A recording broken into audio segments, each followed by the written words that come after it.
El estudio bíblico de hoy va a ser el tema del don profético en la Iglesia de toda la historia de Jesucristo, pero que evidentemente, como habéis visto ya en el título, hoy vamos a ver en qué modo podemos diferenciar a un verdadero de un falso profeta.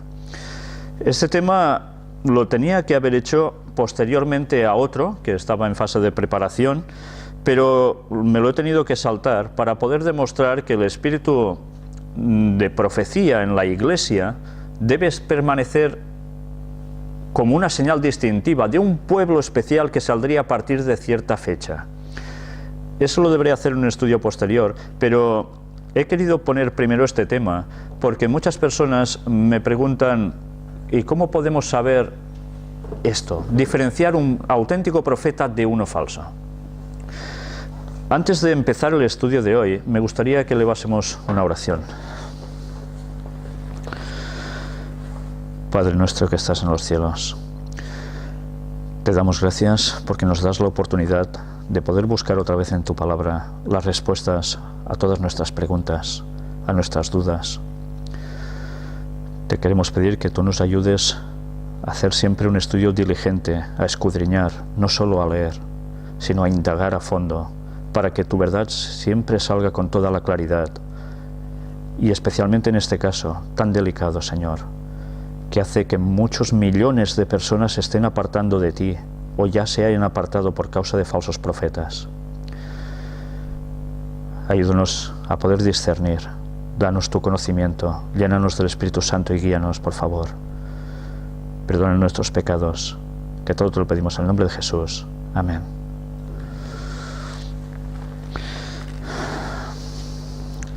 Sí es cierto que este tema es un tema de gran controversia. Si habéis visto la imagen de un principio, veíamos a un lado el Corán, el Islam, por tanto, con un profeta, Mahoma. Hemos visto también otra imagen de un tal Nostradamus, muy conocido por sus sextetas, donde hace unas ciertas profecías. Hemos visto también a un señor, Joseph Smith, líder de una congregación religiosa que también es seguido por millones de personas. Y hemos visto a otro, a un señor llamado Russell, donde también ha sido y es seguido por muchos millones de personas. Y hemos visto a una señora también, que también a su vez es conocida por millones de personas, y que hay personas que se plantean: ¿quién tiene la autoridad para decir quién es verdadero y quién es falso profeta? ¿Cómo podemos discernir eso? En el estudio de hoy vamos a hacer las pruebas bíblicas que se requieren para que un profeta pueda ser determinado como proveniente de Dios o totalmente lo contrario, porque no hay más. O se viene de Dios o se proviene de Satanás.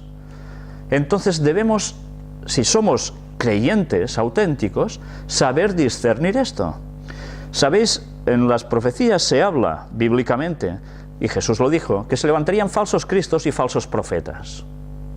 Ha sido una realidad, y eso ha ido sucediendo a lo largo de la historia. Desde Jesús en adelante han ido sucediéndose personas que se han dicho ser profetas. Otros incluso no se han considerado profetas, pero se han considerado clarividentes, videntes, etcétera, etcétera, con los cuales muchísimas personas actualmente se están gastando mucho dinero para que les digan su futuro también.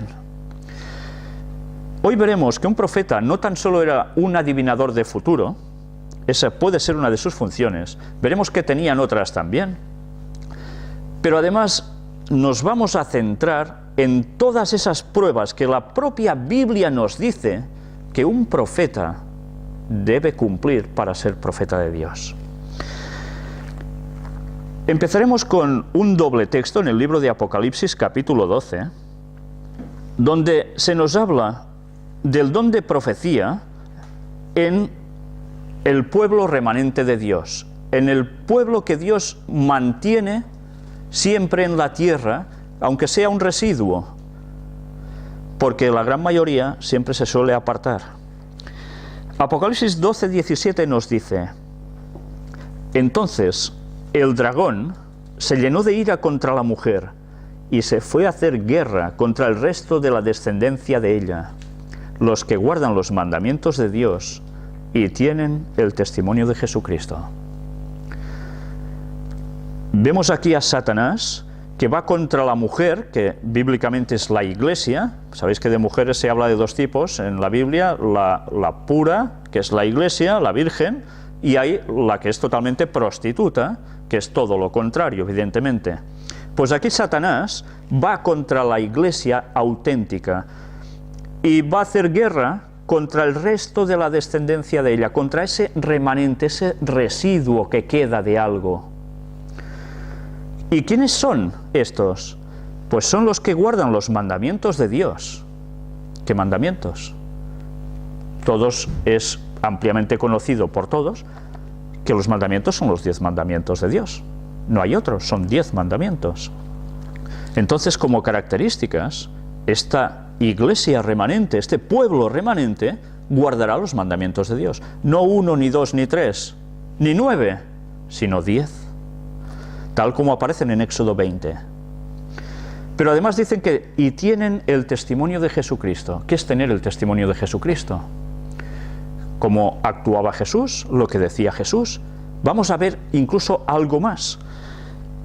El mismo capítulo 19, versículo 10 de Apocalipsis, nos da el detalle que nos clarifica todo.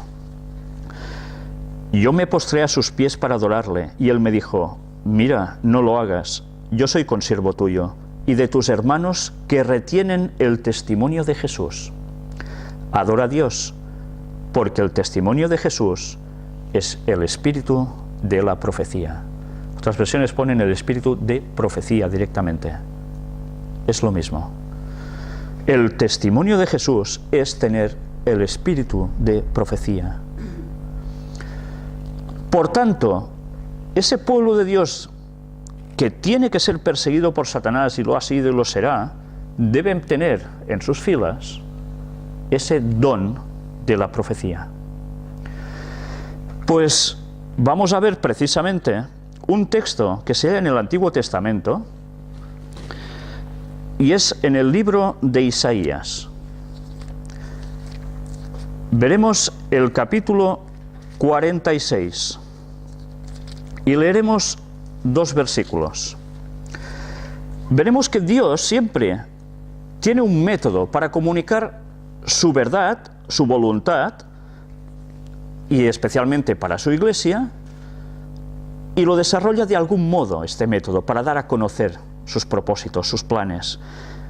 Isaías 46, 9 y 10 nos dice: acordaos de las cosas pasadas desde los tiempos antiguos, porque yo soy Dios y no hay otro Dios, y nada hay semejante a mí, que anuncio lo por venir desde el principio, y desde la antigüedad lo que aún no era hecho, que digo, mi consejo permanecerá, y haré todo lo que quiero.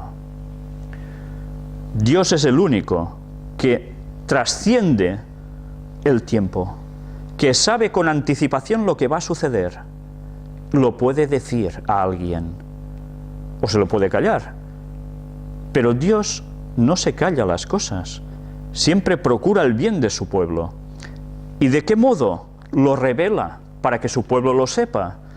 En Amós, capítulo 3 y versículo 7 nos dice: porque no hará nada Jehová el Señor sin que revele su secreto a sus siervos los profetas.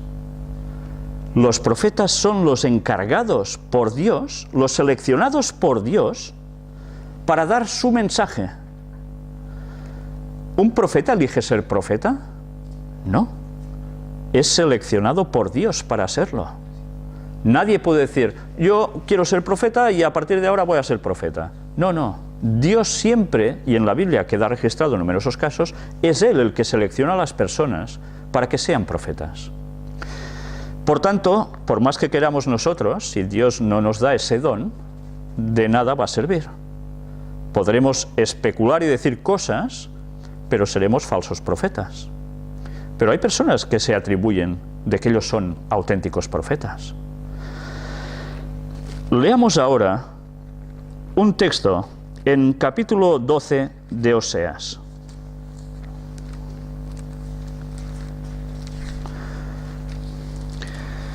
Vamos a ver precisamente esas funciones que además identificaban la labor de un profeta. Hay personas que solo tienen el concepto de profeta, pronostica para el futuro, y ya está. ¿Eso hacía solo un profeta? Capítulo 12, versículo 13. Y por un profeta, Jehová hizo subir a Israel de Egipto, y por un profeta fue guardado. ¿Quién era este profeta? Era Moisés. ¿Y Moisés qué hacía? Hizo que un pueblo lo siguiera, saliendo de Egipto, y fue guardado a través de él. Recordemos cómo por la labor del profeta el pueblo no terminó mal. Por tanto, ¿qué hacía? Guiaba a su pueblo. ¿Le estaba profetizando cosas del futuro? No, en esos momentos estaba guiando a su pueblo.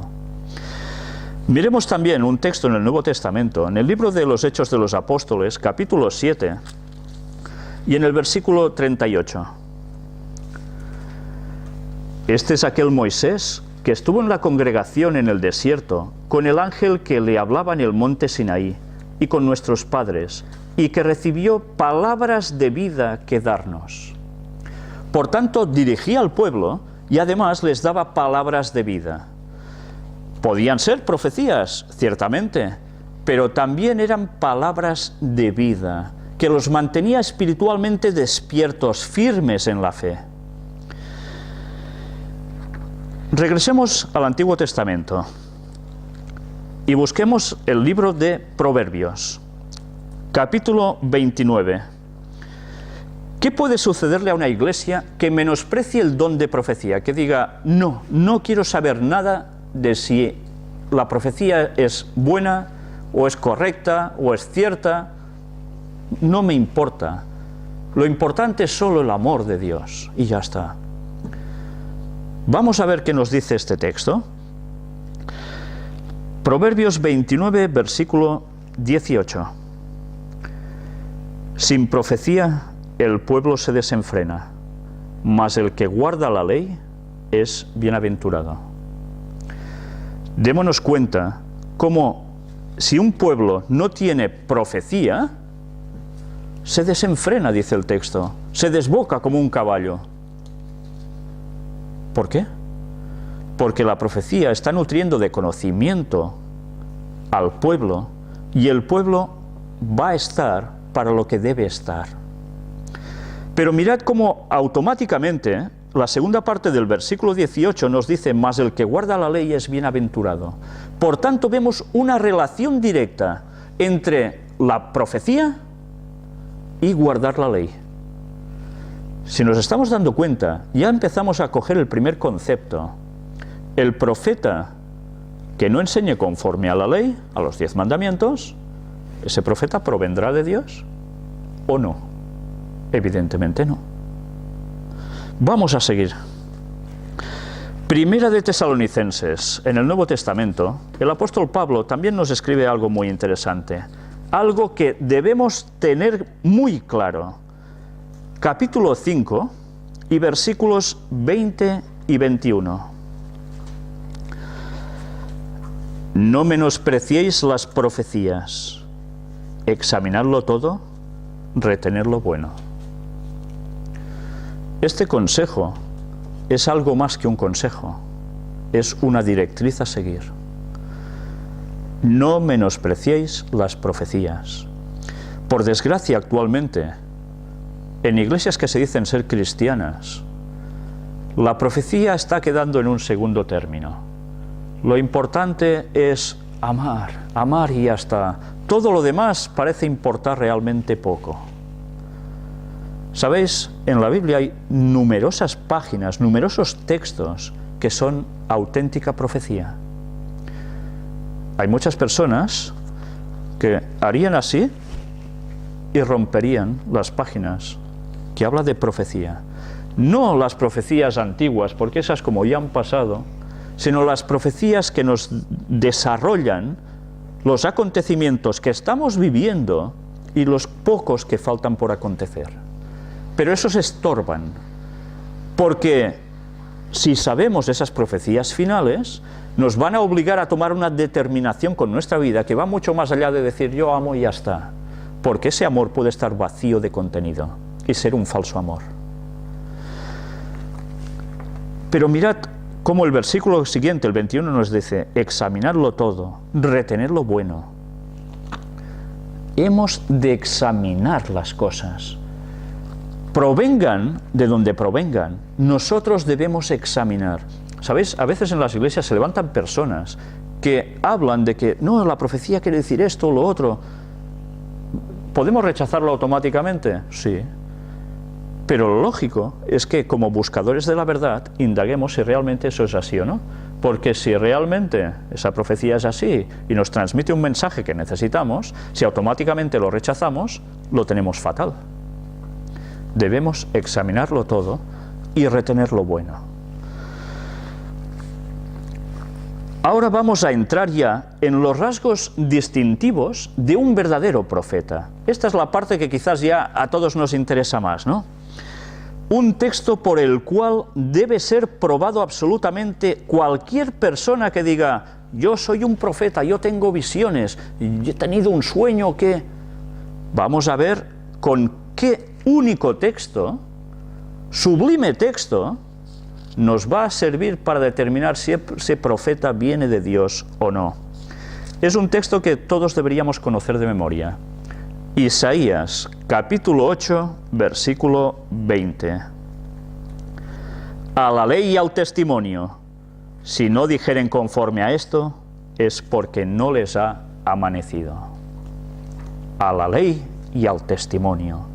Hemos visto antes que era el testimonio, y ahora vemos también a la ley una vez más.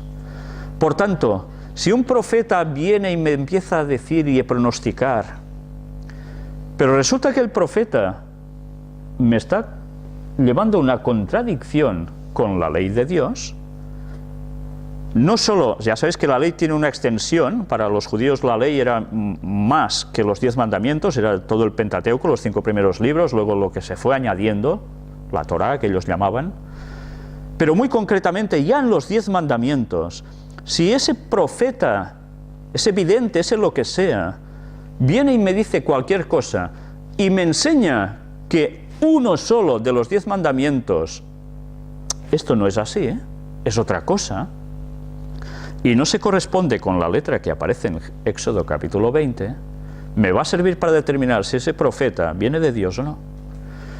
Si ese profeta me dice, no robes, no está bien, ¿me va a servir eso para determinar si viene de Dios o no?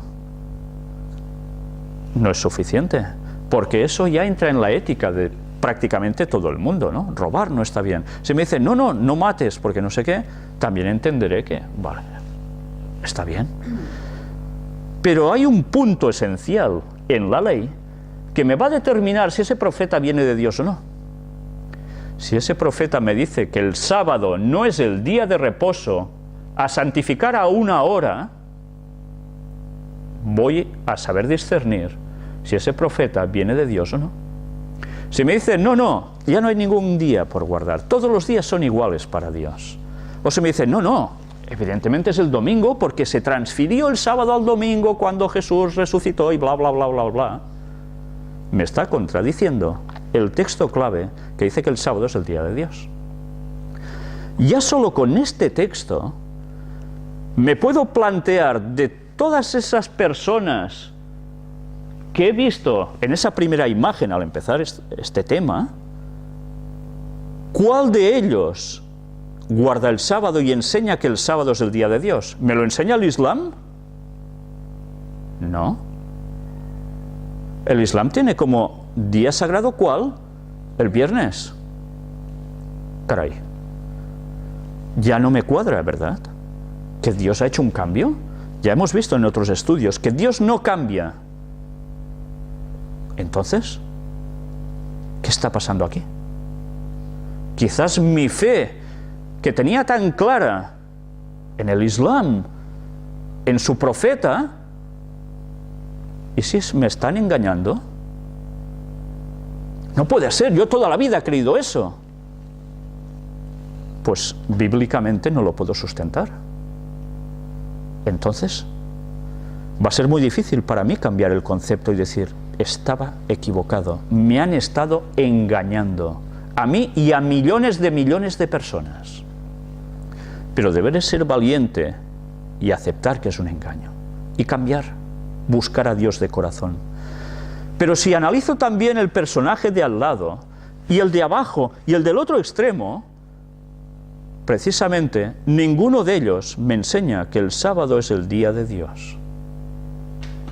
Por tanto, automáticamente, ya con este concepto, los debo descartar. Guste más, guste menos. Pasemos ya a otro punto para saber discernir si un profeta viene de Dios o no. La epístola de 2 de Corintios, escrita por el apóstol Pablo, capítulo 10 y versículo 5.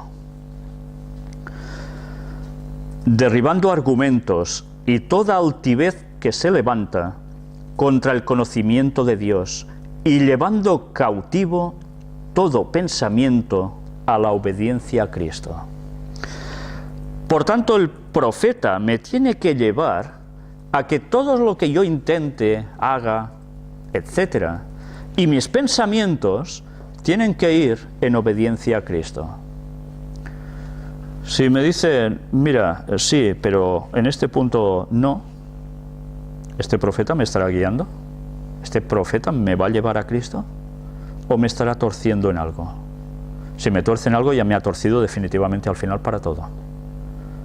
Por poco se empieza. Veamos otro punto más. En el Evangelio de Mateo, capítulo 7,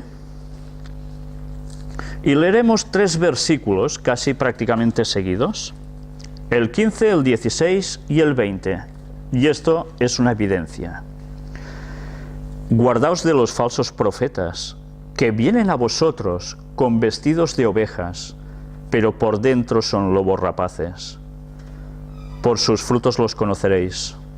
¿Acaso se recogen uvas de los espinos o higos de los abrojos? El versículo 20 nos dice, así que por sus frutos los conoceréis. Si un profeta no anda en conformidad con la voluntad de Dios, ¿es un auténtico profeta?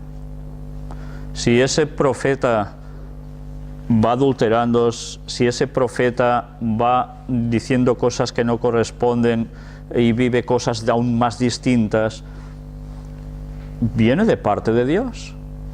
No. Pues estos son requisitos claves. Si esa persona es agresiva, iría cortando cabezas contra todo aquel que se levante contra lo que él dice, ¿puede ser un profeta de Dios?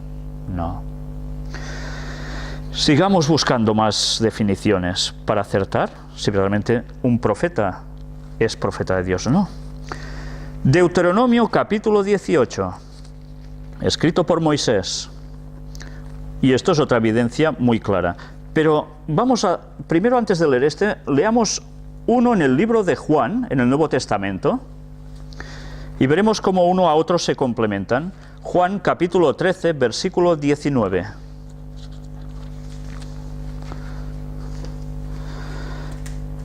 Desde ahora os lo digo antes que suceda, para que cuando suceda, creáis que yo soy. Jesús habló así. Él, que es el que da la profecía, tanto en el Antiguo como en el Nuevo Testamento, dice que se dicen las cosas antes de que sucedan, y cuando suceden, se comprueba que verdaderamente no ha mentido. Por tanto, es una gran probabilidad que ese profeta sea cierto, ¿no? Sea de parte de Dios. Miremos ahora el texto complementario en Deuteronomio capítulo 18, versículos 21 y 22. Y si dijeres en tu corazón, ¿cómo conoceremos la palabra que Jehová no ha hablado? Si el profeta hablare en nombre de Jehová y no se cumpliere lo que dijo, ni aconteciere, es palabra que Jehová no ha hablado. Con presunción la habló el tal profeta. No tengas temor de él. ¿Por qué? Pues porque es un falso profeta. Pronostica cosas que luego no se cumplen. ¿Sabéis? Si a veces lo hemos mostrado en las conferencias del Gran Engaño, algunas estadísticas que van saliendo de la cantidad de aciertos con la que se miden los mejores adivinos del mundo. Y va por un porcentaje de un 8%, un tanto por ciento, ni de casualidad llegan jamás ninguno al 100%. Entonces, ¿qué está pasando? ¿Son profetas de Dios? No. Pues si no son profetas de Dios, ¿de dónde proceden? Ya lo sabemos, ¿no? Del otro lado. Un profeta de Dios, diga lo que diga, se cumplirá. Al 100%. No falla nunca. Vamos a ver, sigamos con más puntos aún. En el mismo libro de Deuteronomio, busquemos ahora el capítulo 13. Leamos versículos del 1 al 4. Cuando se levantare en medio de ti profeta o soñador de sueños, y te anunciare señal o prodigios, y si se cumpliere la señal o prodigio que él te anunció, diciendo, vamos en pos de dioses ajenos que no conociste y sirvámosles, no darás oído a las palabras de tal profeta, ni al tal soñador de sueños, porque Jehová vuestro Dios os está probando, para saber si amáis a Jehová vuestro Dios con todo vuestro corazón y con toda vuestra alma. Paremos aquí antes de leer el 4. Un profeta falso puede anunciar cosas que sucedan. ¿Puede llegar a acontecer eso? ¿Esa señal inequívoca de que es un verdadero profeta? No. Porque Dios puede permitir que se levante alguien así inspirado por el espíritu de Satanás para probar a su pueblo si verdaderamente le son fieles o no. No es que Dios necesite saber si su pueblo le va a ser fiel o no. Evidentemente Dios ya lo sabe. Pero a veces nosotros mismos, los humanos, necesitamos pasar por situaciones para saber realmente cómo somos, cómo sentimos, cómo estamos, nuestra comunión con Dios. Por eso permite Dios esas pruebas. Y eso es algo que fue aconteciendo ya en el pasado. Y aún vemos que se van levantando profetas que pronostican algunas cosas que se cumplen. Pero automáticamente, si no cumplen los otros requisitos, no vienen de Dios. Pueden ser puestos para engañar. El versículo 4 nos termina diciendo, en pos de Jehová vuestro Dios andaréis, a él temeréis, guardaréis sus mandamientos y escucharéis su voz. A él serviréis y a él seguiréis. Una vez más, aparecen los mandamientos. ¿Os dais cuenta de cómo es prioritario que ese profeta guarde los 10 mandamientos y así lo enseñe? Pasemos ahora al Nuevo Testamento. En la primera epístola del apóstol Juan, en el capítulo 4 y versículos 1 y 2. Amados, no creáis a todo espíritu, sino probad los espíritus si son de Dios, porque muchos falsos profetas han salido por el mundo. En esto conoced el Espíritu de Dios. Todo espíritu que confiesa que Jesucristo ha venido en carne es de Dios. Todo. Ya veis cómo Satanás iría trabajando, levantando falsos profetas por el mundo en general, no solo en una parte, por el mundo. ¿Ha sido así? Sí. Jesucristo ha venido en carne, es de Dios. Es, como dicen los otros textos, Dios. Si algún profeta me dice que Jesucristo fue un profeta, pero que no es Dios, ¿ese profeta me lleva a Cristo? ¿Proviene de Dios o de Satanás? Pues hay miles de millones de personas que están siguiendo a un líder que dicen que fue un profeta y que separó totalmente la divinidad de Cristo y tan solo dijo de él que era un profeta más. Importante, pero un profeta. Este profeta venía de Dios. No. Sigamos con otro texto ahora. En el libro de Efesios, escrito por el apóstol Pablo, en el capítulo 4, hemos visto todos estos puntos para determinar si un profeta viene de Dios o no.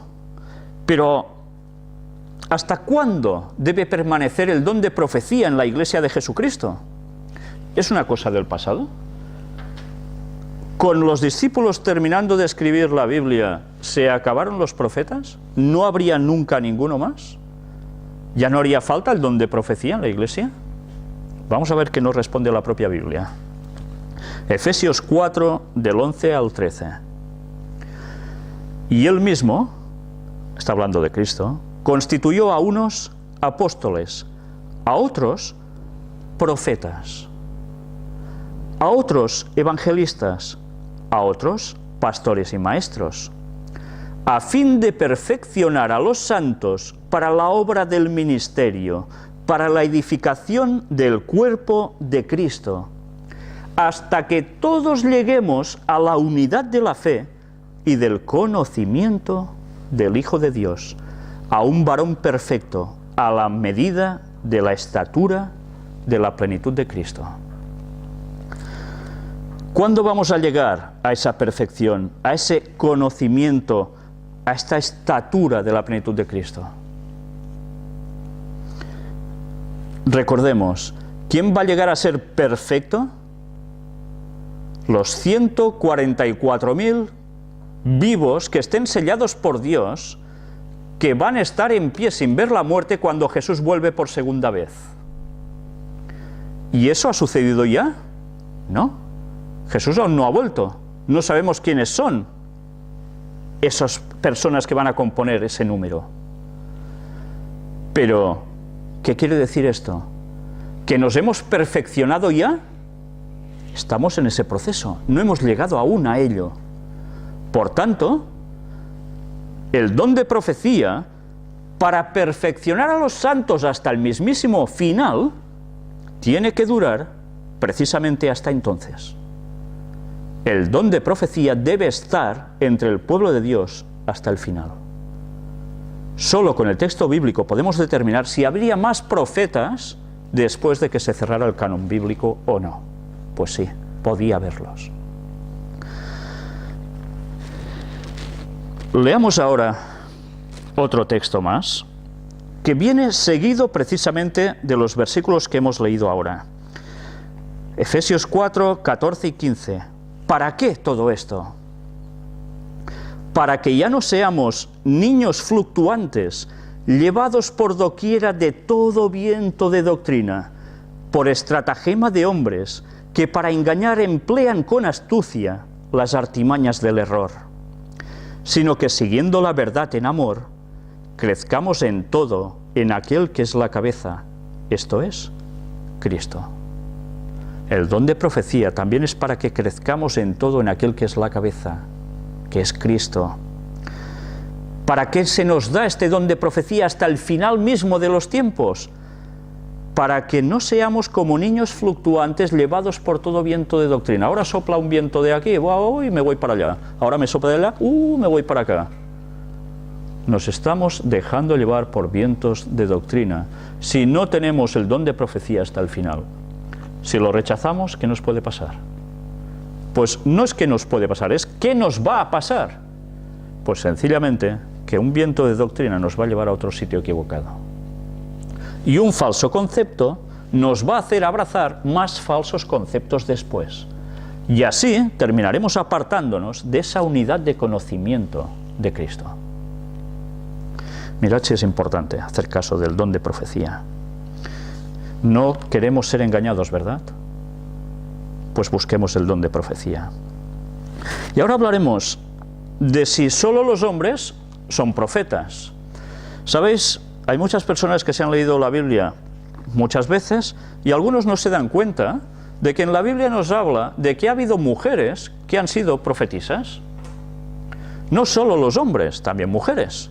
Vamos a ver algunos casos. Luego dicen que Dios es machista, que la Biblia es machista. ¿Sí? Pues la Biblia nos determina claramente que no, que Dios elige personas, no sexos, elige personas por encima de todo. Éxodo capítulo 15, versículo 20, nos habla de un primer caso.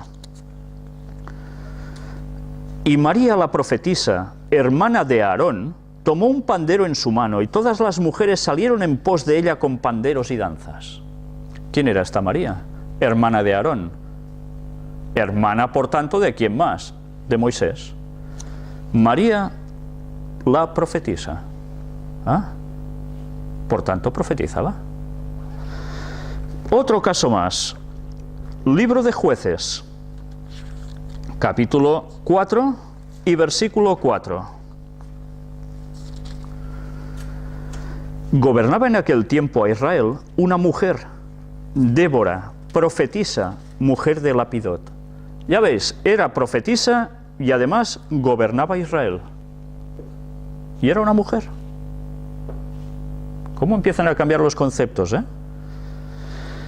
Y a veces solo nos explican, no, la Biblia que solo los hombres y... Qué distinto es las cosas cuando investigamos por nosotros mismos, ¿verdad? Leamos ahora en el libro de Segunda de Reyes, capítulo 22 y versículo 14. Entonces fueron el sacerdote Hilcías y Ahicam, Acbor, Safán y Asaías a la profetisa Hulda, mujer de Salum, hijo de Ticba, hijo de Arás, guarda de las vestiduras, la cual moraba en Jerusalén, en la segunda parte de la ciudad, y hablaron con ella. Ya veis que incluso sacerdotes, dirigentes, iban y consultaban ¿a quién? A la profetisa. No, es mujer nada, la dejamos de lado. No, porque sabían que si hacían eso, estaban contradiciendo el don de profecía que Dios le había dado a una señora para que instruyera y guiara a su pueblo. Por tanto, hubiesen pecado y hubiese sido la ruina para esa nación, para Israel. Esto tiene un paralelismo, ¿eh?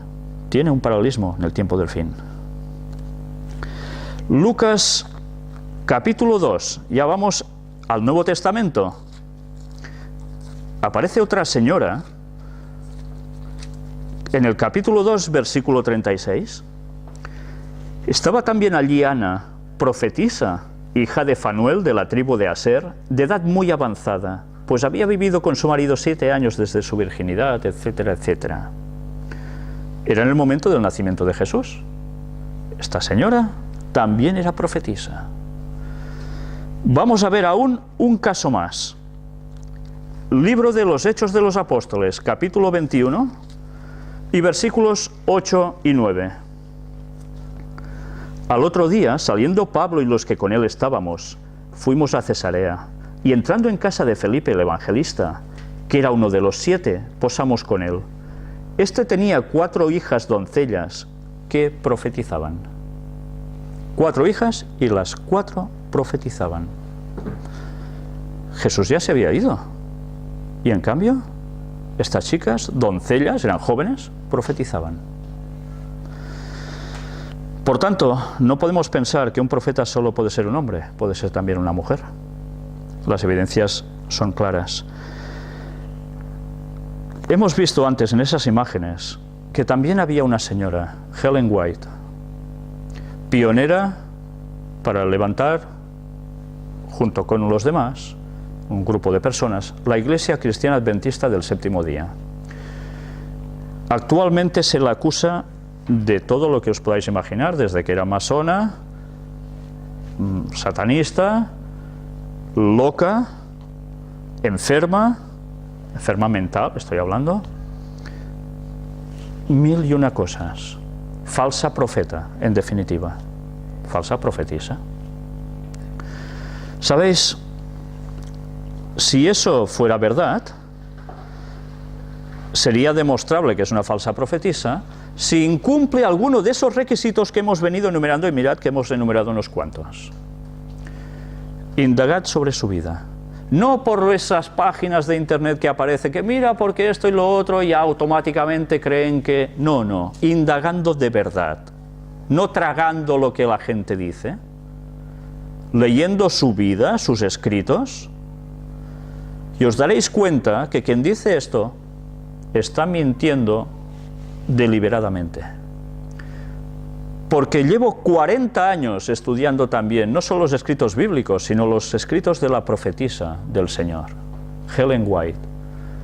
Y no puedo decir ni una sola vez que se haya equivocado en algo.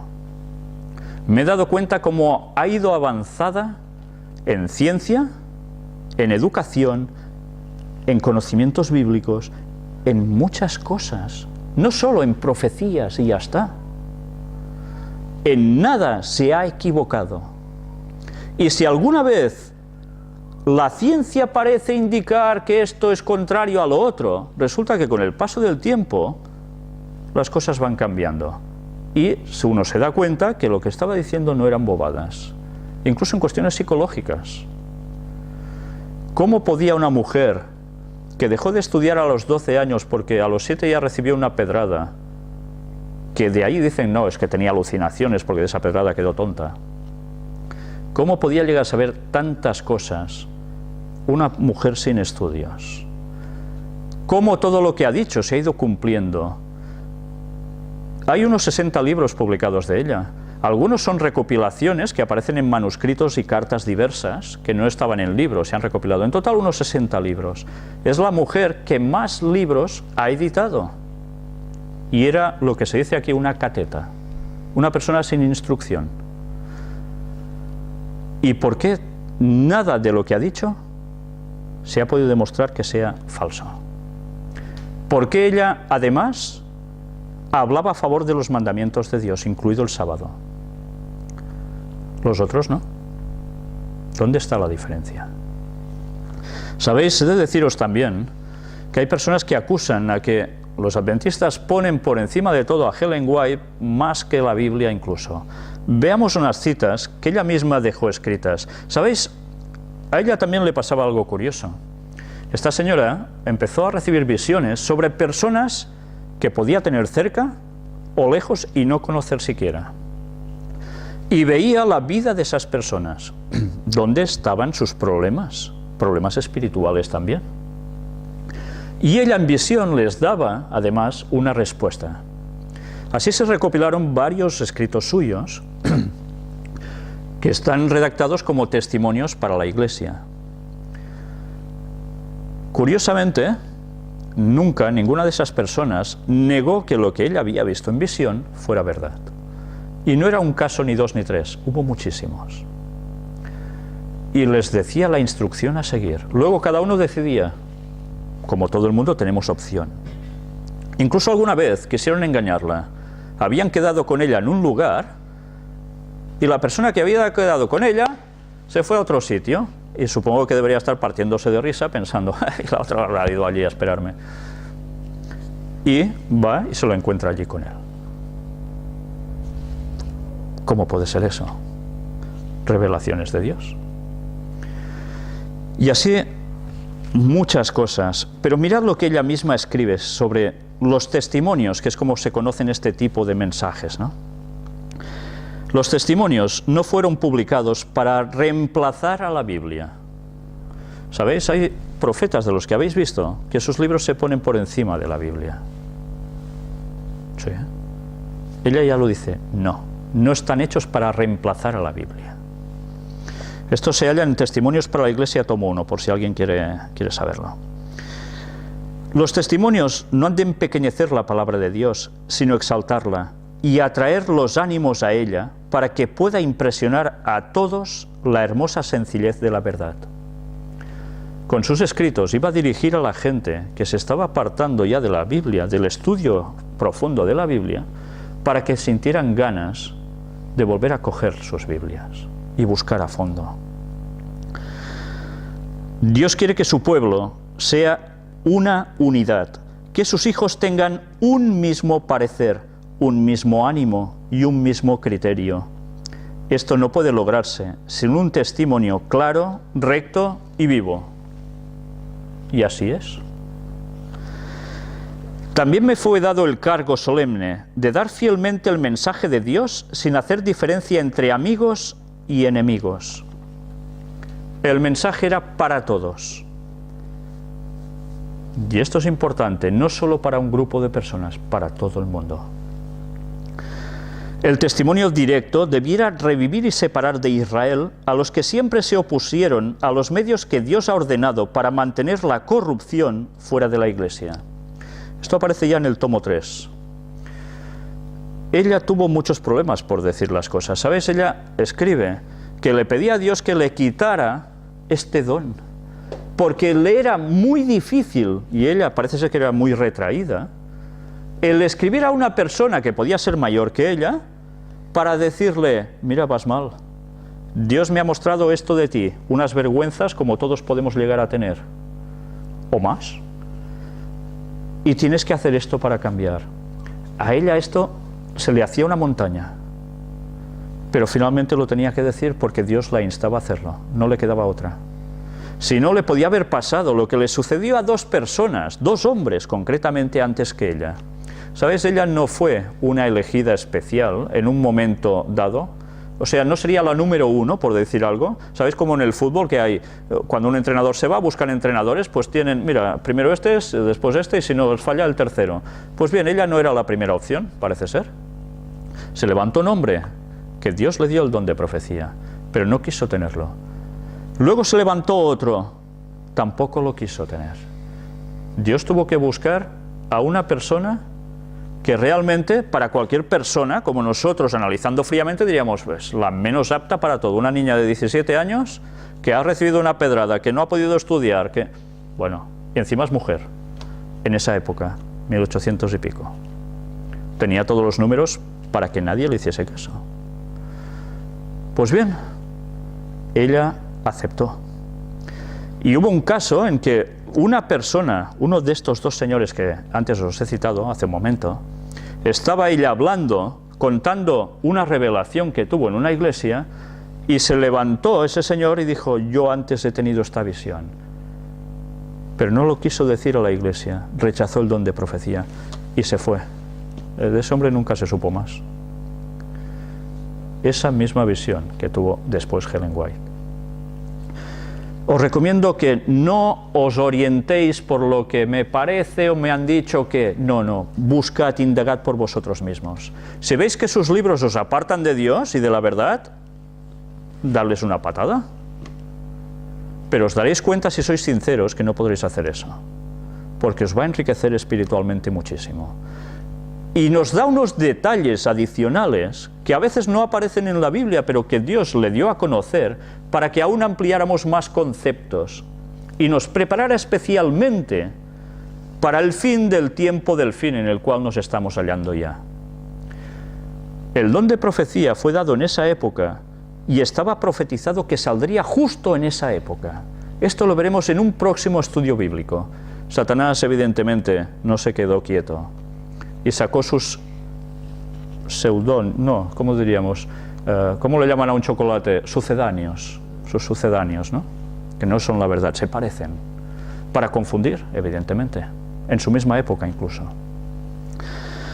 Pues bien, yo os insto a que realmente no os orientéis solo por habladurías o por cosas que parecen que se sustentan. Indagad por vosotros mismos, que todos tenemos un contacto íntimo con Dios para poderle pedir a Dios que nos oriente, para saber discernir la verdad del error. Haced todas las pruebas que hoy habéis visto con cualquier profeta. Sabréis si vienen de Dios o no.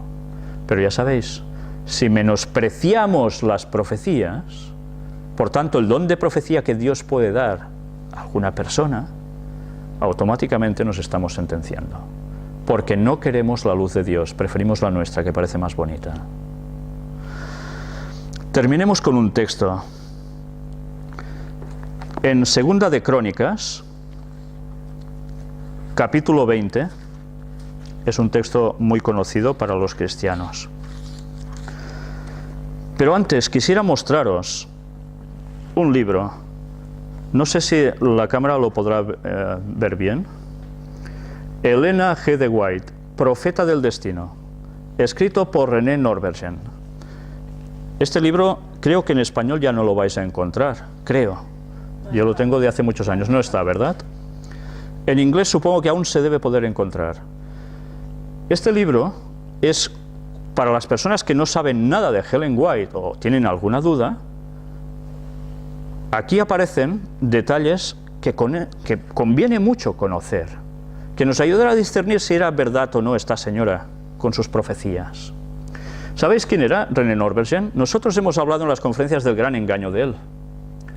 René Norbergen fue amigo de alguien del cual nosotros hemos venido hablando mucho últimamente. ¿Sabéis de quién? De Ron Wyatt. Este señor fue también investigador, y nosotros hemos mostrado cosas de él, de los antediluvianos, objetos que se encontraron, investigaciones suyas. Este señor, ¿sabéis por qué escribió este libro? Este señor parece ser que era un periodista antes, y finalmente él quiso escribir un libro sobre Ellen White para demostrar al mundo que era una falsa profetisa. Y sabéis, empezó a indagar,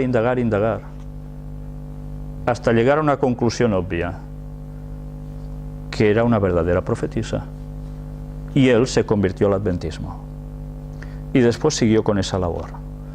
Por eso os digo, no os fiéis de lo que dicen de este y del otro y tal, y unas fotos que no sé qué. No, buscad la verdad a fondo.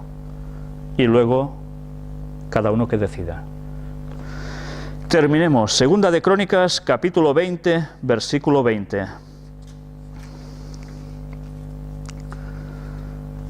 Y cuando se levantaron por la mañana, salieron al desierto de Tecoa, y mientras ellos salían, Josafat, estando en pie, dijo: Oídme, Judá y moradores de Jerusalén, creed en Jehová vuestro Dios, y estaréis seguros. Creed a sus profetas, y seréis prosperados. Más claro no se puede ser. Por tanto, que Dios nos ayude a examinarlo todo y retener lo bueno. ¿Sabéis? Os podía dar un listado de todos sus libros, pero lo podéis buscar tranquilamente, incluso por internet aparecen, se pueden descargar, se pueden pedir lo que queráis. Vale la pena que vosotros busquéis por vosotros mismos. ¿Sabéis? Ellen White nos escribió muchas cosas, muchísimas, pero las que más destacaron no fueron solo profecías para el fin y no sé qué más, no. Fueron de llevar nuestros pensamientos a Cristo, de someter nuestra voluntad a la del Señor. ¿Y cómo? ¿De qué mejor forma? Buscando ese amor de Dios. Si amamos a Dios de todo corazón, amaremos también al prójimo de la misma forma. ¿Y eso de qué nos va a servir?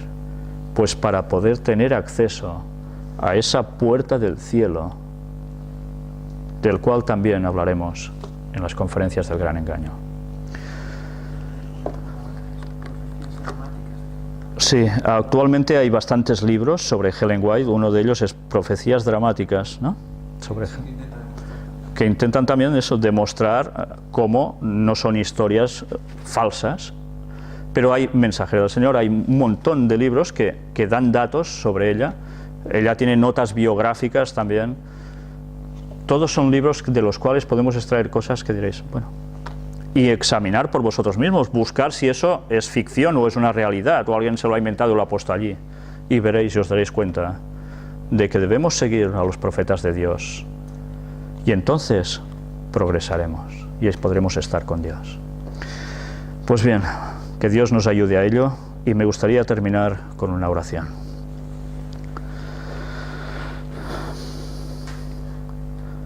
Padre, te damos gracias porque tú en tu palabra eres muy claro, Señor. Tú nos amas, nos das detalles de cómo poder saber discernir las cosas. Quita de nosotros todo orgullo, toda arrogancia, que nos humillemos ante ti para darnos cuenta que tú eres el poseedor de la verdad y no nosotros, y que a ti te debemos buscar, y que para eso diste tu testimonio a los profetas, para guiarnos en nuestra vida, para no desenfrenarnos. Ayúdanos a cambiar todo lo malo que tengamos, que no rechacemos a los profetas de Dios por las cosas que a nosotros nos gustan, sino que busquemos verdaderamente tu voluntad para llegar a ser perfectos como tú quieres que seamos. Ayúdanos a entrar por la puerta del cielo, Señor. Ayúdanos a ser fuertes en la fe, firmes hasta el mismísimo final. Y si es tu voluntad, ayúdanos a pertenecer a esos 144.000. Ayúdanos a trabajar para ello y que tu don siga trabajando entre tu pueblo. Sabemos que aún se levantarán más personas con sueños y visiones, tal como está profetizado. Y te queremos pedir que en los momentos más difíciles en los que Satanás tampoco se quedará quieto para engañarnos, nos des el conocimiento y la sabiduría para saber discernir la verdad del error. Bendícenos, Señor. Perdona todos nuestros pecados. Que te lo pedimos todo en el nombre de Jesús. Amén.